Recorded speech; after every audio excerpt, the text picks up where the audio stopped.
Shqipe Selimin, zonën Saranda Po janë të pasinqerta, besoni këto propozimet e opozitës për mendimin tim janë të pasinqerta, sepse shiko kur i pyet disa prej tyre përse keni propozuar për shembull zonjën Bogujevci, thonë që po e kemi pa ul aty afër Glauko Njufcës dhe hajt po e propozojmë. Më thonë është e pasinqert mendoj unë kjo propozimi prej partive tjera politike, edhe mandej shikon, besoj që duhet mësohemi që t'i respektojmë propozimet e njëra tjetrës.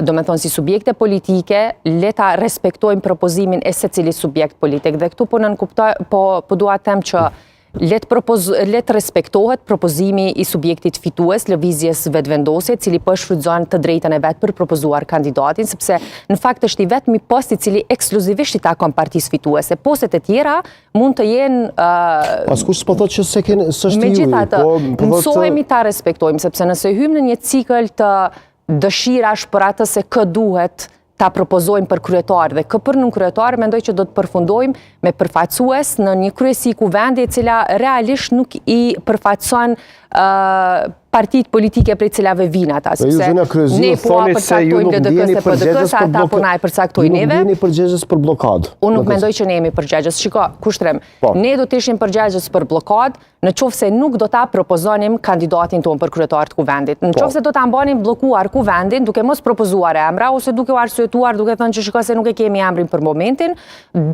do të ishim definitivisht bllokues, do të ta mbanim fajin tonë, përgjegjësinë tonë. Por ne kemi propozuar qysh në fillim emrin e zonjës Alburina Axhiu dhe për gjithë këto seanca radhazi jemi të vetmit deputet, përfshirë këtu dhe një numër të deputetëve të partive pakicë që janë në kuvendin e Kosovës, që janë prezent për të votuar për sepse jemi të interesuar që konstituimi i kuvendit ndodh vërtet.